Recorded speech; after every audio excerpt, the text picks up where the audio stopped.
Hello, beautiful people. It's your girl Jine, and it's Jine's signature. So, I welcome you all for my tutorial for today. So, today we'll be making this beautiful gown with some flounces designs on the upper part, and then at the knee part where we have a slit, and it's equally going to be having a yoke. So, this tutorial is quite easy. I believe it's going to be tutorial friendly, beginner friendly. I beg your pardon. So now if you're a beginner, this should be easy for you to do. If you're an advanced person as well, should equally be easy for you. Oh, I'm sorry.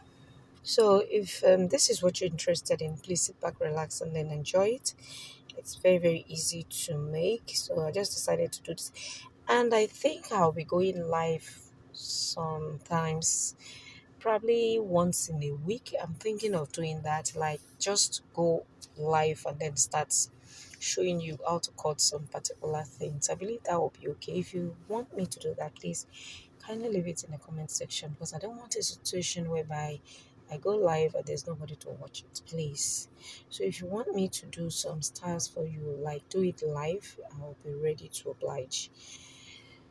So now I'm cutting the lower part of this gown, that is like from the half length down to the full length. So all you need to do to get the full length of this is to divide to subtract your full length of the gown minus your half length. So whatever you have left is going to be for the lower part. And then in order to fold these, use your biggest body part of your measurement from your waist downwards, which is in most cases use the hip line. It's except when you have some people that their tummy is bigger than their hip that you can use the tummy. But in this case, my client's own is a hip measurement, which I divided by 4, and then I added extra inches for my sewing allowance. So I just went ahead and then cut out a basic skirt. I already have detailed tutorials on how to cut a basic skirt on my channel. You can do well to check that out. That is why I'm not bothering myself in showing you how I achieved this. The only thing I'm going to do here that is a little bit different is that to this back part, I'm going to be doing it like a contour, like the both side is going to be having more space around the zipper area just to give it more fitting. So for the zipper allowance on the waist side, I marked 1.5. On the waist to the hip, I marked 2 inches, and then at the lower part, I marked 1.5 inches. So it's only the hip side that I have about half an inch extra to that. So that's like giving it a little bit of a contour so that the bum will going to accommodate the fabric, or this is going to, the bum is going to be well accommodated. So I just did that, and then I'm cutting this out as you can see me doing right now. So now I just decided to cut out the excess that we have there. And then if it were to be that my client has a very, very big bum, this would have been pretty much more obvious. But you can see the little shape it has there to show that the zipper allowance that it will accommodate the bum very well. So now I'll be setting the back piece aside and then work on the front piece, because that is where we're going to be having that slit that we have in the front. So I'll just go ahead and iron this part so that I'll have a line visible at the middle part for me before I can go ahead and do what I want to do. So if you don't have an iron to press down this part, you can just do well to divide it into two, and then take your chalk, cleanable chalk, and then mark it all the way down for you to know. So now what I'm doing now is to just mark a nipple to nipple measurement or bust span measurement divided by 2. So from that middle mark, I'm marking all that now. And when I was measuring my client, I measured from where she wants the slit to get to. So that is basically what I have right there. So now after getting the after marking the 4 inches from the middle part, you can see that I drew the line straight. And then the next thing for me to do is to take my scissors and then slit that place open. So my client wants her own to be on the right hand side. So I didn't check the picture very well, so I thought that it's just for me to slit it open like this and then go ahead and leave it like that. But when something told me to just go ahead and check the picture very well, and then when I checked the picture, I saw that the slit was not like this. It's not just like the normal slit. You just have to open it more inwards at the middle part. But I'll be showing you what I mean by that.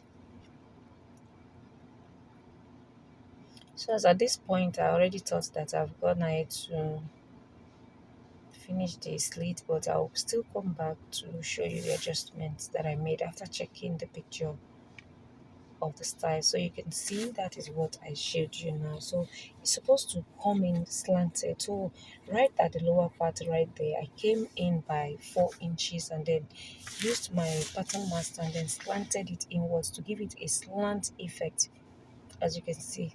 So this is what I have. I made it more decent because the one on the thumbnail, as you see, is not that decent, it's too wide.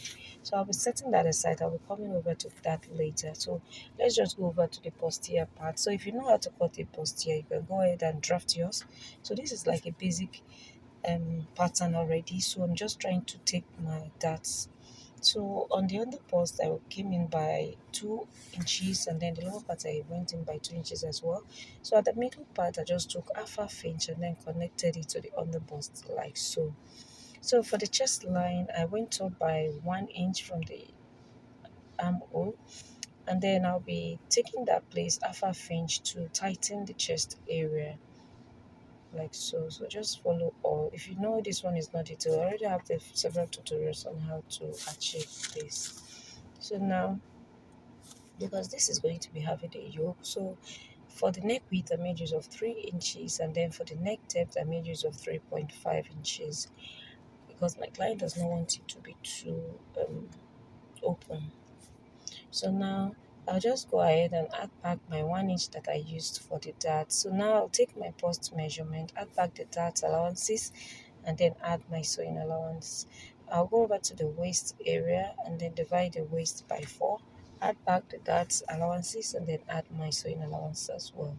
So now this is what we have. So we're basically through with the pattern for the front. So I'll go ahead and then cut this out, but before then I'm trying to cover my armhole like so. So just go ahead and cut this out. So as you can see, the paper didn't really extend up to that end, but because this is on fold, I can still use the other side of it to cut it out when I'm cutting out on my fabric. So just go ahead and then do exactly what you see me doing. Cut out the yoke part and set it aside, and then go ahead and cut out the darts as well. Notch your underbust so that when you're sewing, everything is going to be aligning properly.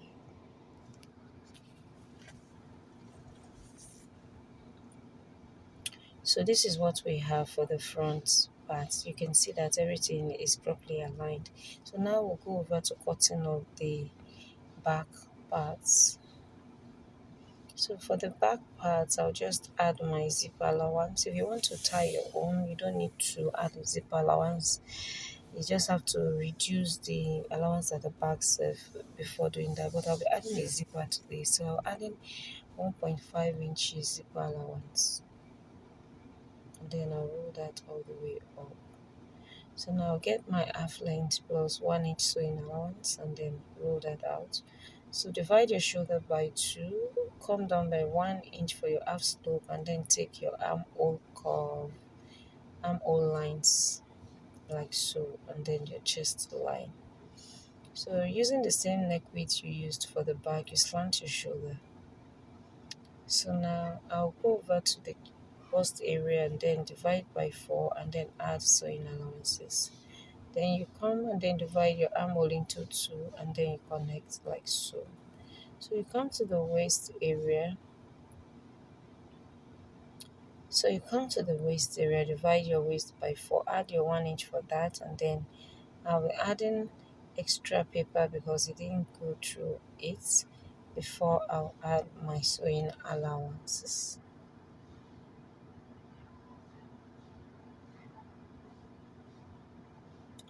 So I'll go ahead to take my and then connect like so. So now take my darts for 4 inches and then connect like that, and then take in a half inch like so.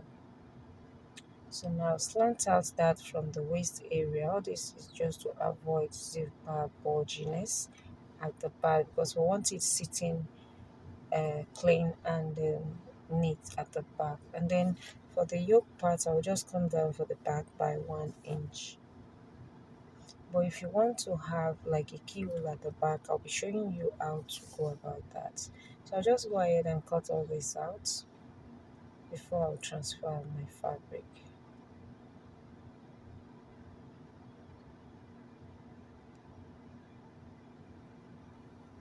So if you've watched up to this level, please kindly subscribe. And if this is your first time of watching my tutorial, I highly welcome you. Don't worry, you'll not be disappointed. So like I said, if you want a keyhole at the back, you just come down by 1 inch or 1.5 inches from your neck depth and then connect to the nipple point like that and then cut off that place. So you're going to be having a keyhole at the back. But I'm not doing that because I'm going to be making use of a yoke at that back like so. So this is the front and the back. I've gone ahead to cut it out on my fabric and I've gone ahead to iron my stay on both my fabric and then the lining as well, as you can see. So on the lining, that is where I'll be adding my ra- my laminated foam. So I'm using a laminated foam for this tutorial.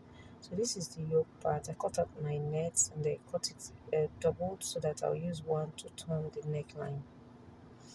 So this is for the front parts, and then for the back pieces as well, I've gone ahead to iron everything out with my stay and everything. So you can see the yoke part.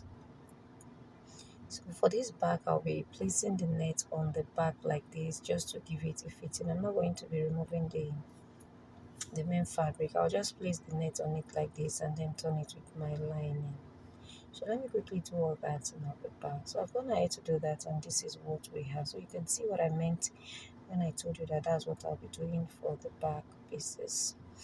So this is the front part. I've gone ahead to give it a press, but not very good press as at now, but it's looking very beautiful. So I'm just trying to push it out so that you see the effects. So you can see the inside is all very clean and neat. So for the lower part, this is the skirt. It's going to be having a full lining. So you just go ahead and use your lining to do that.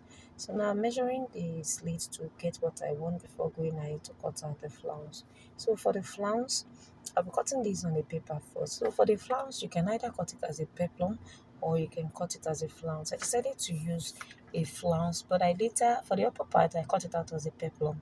It all boils down to the same thing. If you want to manage your fabric, I think it's better you go ahead and cut it as a flare. But if you have enough fabric at hand to use, you can go ahead and cut it as a flounce.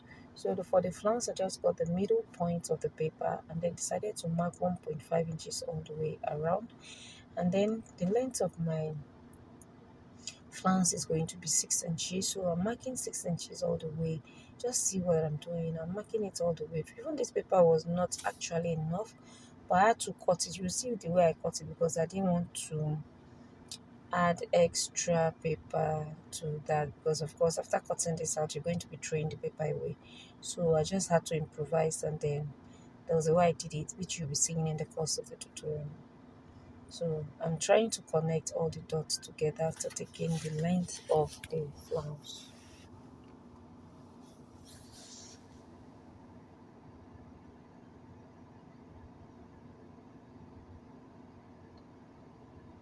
So you can see what I have.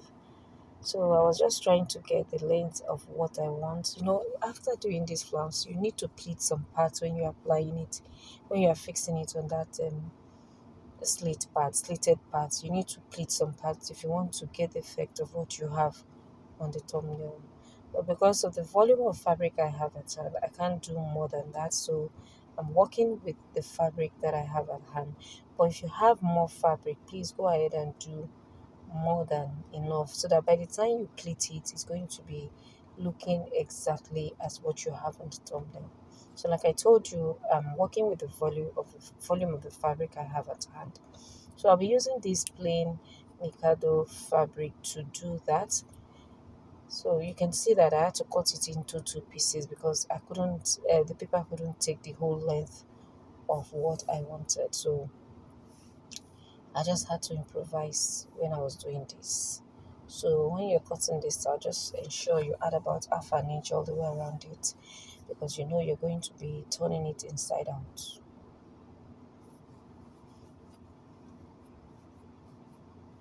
So you can go ahead and join it so that it will be a long stretch. But I'm not going to be doing that because what I later did was that I used this blue Mikado. That's the longer part. I used it for one side of the slit and then used the fabric for one side of the slit. So it was like a two-in-one at the lower part. And then for the upper part, the smaller version of the Mikado, I mixed it up with the fabric, leftover fabric for the upper part as well.